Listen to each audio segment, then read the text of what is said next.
How do you kind of bounce back from that? You get in the first inning, you give up 8 runs there, and just having to fight out of the deficit the entire time. What do you kind of say to the team after the game to try to bounce back from that one? Well, you never know what this game's going to throw at you, and you hope those are few and far between. Now we've had 3 starts in a row early in the season where we've had some issues on the mound, and we obviously have to get that right pretty quickly. You expect that maybe to happen with some of your younger guys, but not with your senior leader on the mound.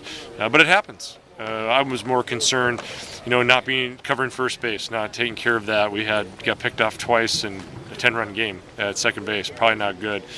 So just some things we need to clean up.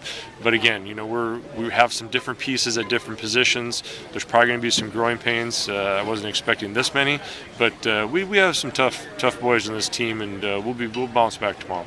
Colton was really good for you in his first start. What kind of just didn't go right for him today? His stuff wasn't there. I don't know if it was an emotional first start. Velocity was way down, and he's just up in the zone. He's usually have really good angle on his fastball, and he was flat, and it was thigh high, and it was getting rocked all over the park. So, and that happens. That's part of the deal, and it's only his second career start ever. So, in some respects, there are going to be some growing pains, and just have to have a great week of practice. We're going to throw him right back out there next week. And they hit a lot of balls hard, but you guys also stung a lot of balls, some of them right at people. A lot of balls, just getting lasered around the yard tonight. What positives did you see out of your offense? I know getting Ryan going is a big deal for you. He had 3 hits tonight, and then a couple of homers there for you as well. Yeah, it was our first lefty we had seen from a starter with a good fastball change combo, and our approach was decent at times. A few guys got a little too excited and came off a few of those changeups, but in those games, it's really hard to tell. I mean, the pitchers are just trying to throw strikes and get the game moving, and both teams are kind of teeing off. So, I did like the fact that we kept competing up there, kept getting our swings off.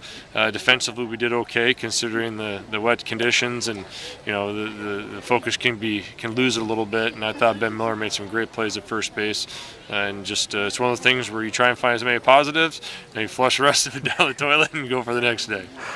Overall, just tell me, what is this experience coming for the Tony Gwynn Classic, a guy that you played with in the majors? What does it kind of mean to you personally, this tournament being in his honor, and then also for your team having this opportunity to come in a national tournament that's a true championship format? Yeah, and I think it's probably one of the only ones in the country all year that does this format. But anything that Tony has his name on, I'm all in for being a part of. Just he's one of those guys where you hear the legendary stories about his batting practice and how great it was, and obviously the game speaks for itself, but then to actually sit there in the dugout and get to watch him take early BP and just the magician with the bat, and to hear the stories from guys that played with him that you end up playing with, and just how great a teammate he was and what kind of person he was, it's exciting to not only be a part of the tournament, but also for our guys to kind of get knowing they know his name, but to hear more from his wife and his family, and just to get a little more educated on how special he really was.